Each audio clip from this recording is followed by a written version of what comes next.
Hello student, good morning to all of you. आज हम fractional programming problem की example number 6 करेंगे। अगर आपने प्रीवियस एग्जांपल्स नहीं किए हैं तो डिस्क्रिप्शन में प्लेलिस्ट का लिंक गिवन है, आप वहां से देख सकते हैं। Example number 6, this example is most important और ये एग्जाम्पल आपको 16 मार्क्स में आएंगी। Solve LFPP by chance and Cooper method. Minimum of z is equal to minus 6x minus 5y upon 2x plus 7. So, सबसे पहले क्या करना होता है कि हमारा जो प्रॉब्लम है वो किस में होना चाहिए, मैक्सिमम में, क्योंकि हमने इसकी डेफिनेशन भी की थी लीनियर फ्रैक्शनल प्रोग्रामिंग प्रॉब्लम की, जहां पे हमारा फंक्शन क्या था, मैक्सिमम। तो मैक्सिमम को कैसे चेंज करेंगे, माइनस के साथ मल्टीप्लाई करके। देन हमें कंस्ट्रेंट्स गिवन है, तो हम सबसे पहले क्या करेंगे, हमारी जो प्रॉब्लम है उसको चेंज कर देंगे एलपीपी में। उसके लिए क्या करेंगे, पहले हमारी जो डिनोमिनेटर है उसको देखते हैं कि वो क्या है, ग्रेटर देन 0। उसके बाद w ले लिया 1/2x प्लस 7 जो क्या है ग्रेटर देन 0। यहाँ पे वैल्यू पुट कर दी तो क्या आ जाएगा 6x प्लस 5y w। दोनों कंस्ट्रेंट्स को w के साथ मल्टीप्लाई कर दिया और जो थर्ड कंस्ट्रेंट है उसको क्रॉस मल्टीप्लाई कर दिया, 2xw plus 7w is equal to 1। और xyw हमारे क्या है, यहाँ पे इन्होंने गलत दे रखा है, xy हमारे क्या है ग्रेटर देन इक्वल टू 0 और w क्या है हमारा ग्रेटर देन 0। यहाँ पे आपने बुक पे ठीक कर लेना है। उसके बाद हमने क्या लिया है कि y1 equal to xw, y2 is equal to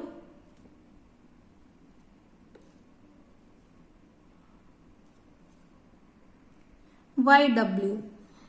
तो यहाँ पे पुट कर दिया मैक्सिमम और z is equal to 6y1 plus 5y2 और यहाँ पे आ गया 3y1 plus 2y2 minus 3w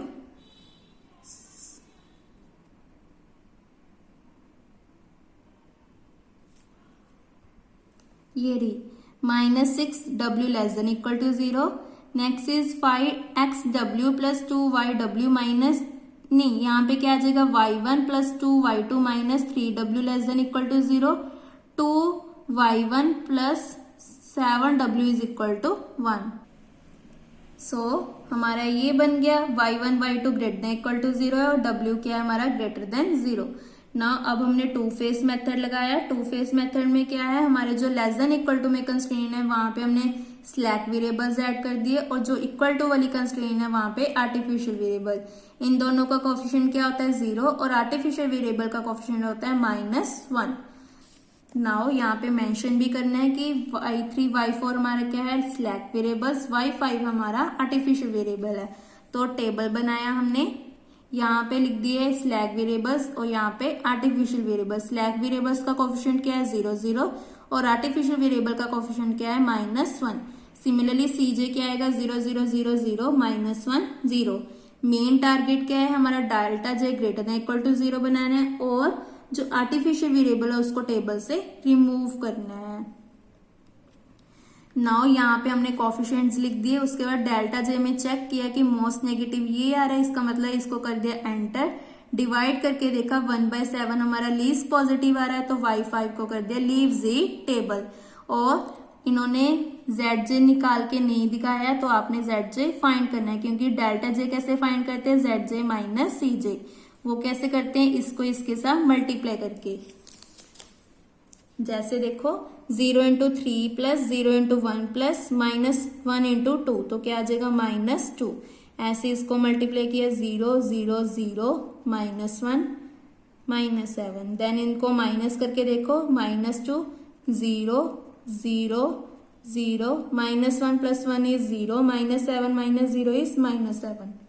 तो आपने यहाँ पे डेल्टा zj भी करके दिखाना है और आप सिंपल लिखोगे in the above table w enters y5 leave z table.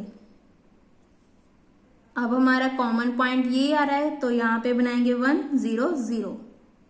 यहाँ पे इन्होंने डैश डैश क्यों डाला है, क्योंकि अगर इसको डिवाइड करेंगे तो नेगेटिव साइन आएगा, तो नेगेटिव वाले को हम नेगेटिव टर्म को रिजेक्ट कर देते हैं, इसीलिए इन्होंने डैश डैश डाला है। देन यहाँ पे ऑपरेशंस अप्लाई किए। R1 ऑपरेशन, R1 मतलब फर्स्ट रो पे ऑपरेशन लगाया R1 प्लस 6/7 R3 R2 पे ऑपरेशन लगाया R2 प्लस 3/7 R3 और R3 पे ऑपरेशन लगाया 1/7 R3। तो हमारे पास न्यू टेबल ये बन गया और हमारा जो डेल्टा जो है वो भी ग्रेटर देन इक्वल टू 0 और हमारा जो आर्टिफिशियल वेरिएबल है वो भी लीव हो गया। इसका मतलब हम टू फेस मेथड लगाएंगे। उसके बाद टू फेस मेथड में क्या होता है, मैक्सिमम हमारा जो ऑब्जेक्टिव फंक्शन है वो किसके इक्वल था, 6y1 प्लस 5y2। तो हमारा क्या होगा, सीजे की जगह क्या आ जाएगा, इन दोनों के कोफिशिएंट क्या आ जाएंगे, 6 और 5। तो यहाँ पे 6 और 5 आ जाएगा, बाकी सारा टेबल हमारा सेम रहेगा। अब देखो फिर से हमने यहाँ पे ZJ बनाना है। ZJ इन्होंने नहीं लिखा है, आपने सभी टेबल्स में बनाना है। कैसे लिखते हैं, CB को y1 के साथ मल्टीप्लाई करके कॉलम वाइज ऐड करते जाना है, 0 into this plus 0 into this plus 0 into this. तो सभी की वैल्यूज क्या आ जाएंगी, 0 0, क्योंकि 0 को किसी भी टर्म के साथ मल्टीप्लाई कर दो वो 0 आएगा। किसको करना है, CB को इनके साथ मल्टीप्लाई करना है। उसके बाद डेल्टा जे कैसे करना है, ZJ को माइनस करना है CJ के साथ। तो 0 minus 6 is -6, 0 minus 5 is -5, 0 minus 0 0, 0 minus 0 0, 0 minus 0 is 0।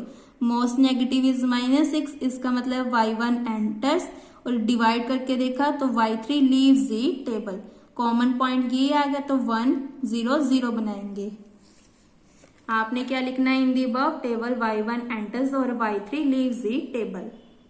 Then फिर से ऑपरेशन लगाया R1 पे 7/33 R1, R2 पे ऑपरेशन लगाया R2 माइनस 13/33 R1, R3 पे ऑपरेशन लगाया R3 माइनस 2/33 R1।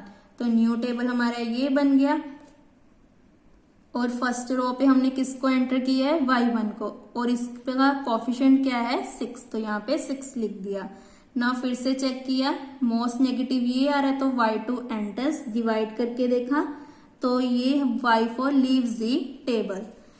तो हमारा न्यू टेबल हमारा ये बन गया और यहाँ पे हमने 0 1 1 बनाना है, 0 1 0 बनाना है। तो ऑपरेशंस लगा दिए,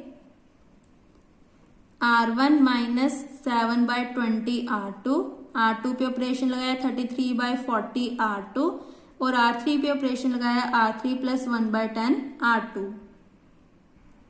सो न्यू टेबल हमारा ये बन गया और यहाँ पे हमने y2 को एंटर कर दिया, इसका कोफिशिएंट क्या है, 5। तो यहाँ पे 5 लिख दिया। फिर से चेक किया, डेल्टा जे हमारा क्या आ गया, ग्रेटर देन इक्वल टू 0। तो यही हमारा ऑप्टिमल टेबल है। और ZJ वैसे तो निकालने की जरूरत नहीं है, ये कैसे निकालते हैं, CB को XB के साथ मल्टीप्लाई करके कॉलम वाइज ऐड करते जाना है। नाउ y1 की वैल्यू आ गई 3/20, y2 की वैल्यू 3/40, W की वैल्यू आ गई 1/10। देन उसके बाद ऑप्टिमल वैल्यूज क्या आ गई हमारी, x1 की वैल्यू आ गई, सॉरी x की वैल्यू आ गई y1/W, पुट किया तो 3/20 आ गया। ऐसे ही y की वैल्यू आ गई y2/W इज 3/4 और x मिनिमम और z किसके इक्वल था, -6x माइनस 5y/2x प्लस 7। तो यहाँ पे पुट कर देना है तो हमारा आ गया -51/40। जो हमारा ये आया था ये मैक्सिमम ऑफ z था, बट हमें क्वेश्चन में क्या गिवन था, मिनिमम ऑफ z गिवन था। तो यहाँ पे हम लिख देंगे -51/40। तो इसी के साथ हमारा topic 2 linear fractional programming problem और इसकी एग्जांपल्स कंप्लीट होती हैं। और आपको अगर किसी भी एग्जाम्पल में और थ्योरम में डाउट हो तो आप मुझे कमेंट करके पूछ सकते हैं। नाउ अब हम नेक्स्ट टॉपिक करेंगे non linear fractional programming problem. पहले हमने क्या किया था, लीनियर फ्रैक्शनल प्रोग्रामिंग प्रॉब्लम, अब हम नॉन लीनियर करेंगे, non linear fractional programming problem. इसको हम नेक्स्ट वीडियो में डिस्कस करेंगे। Thank you.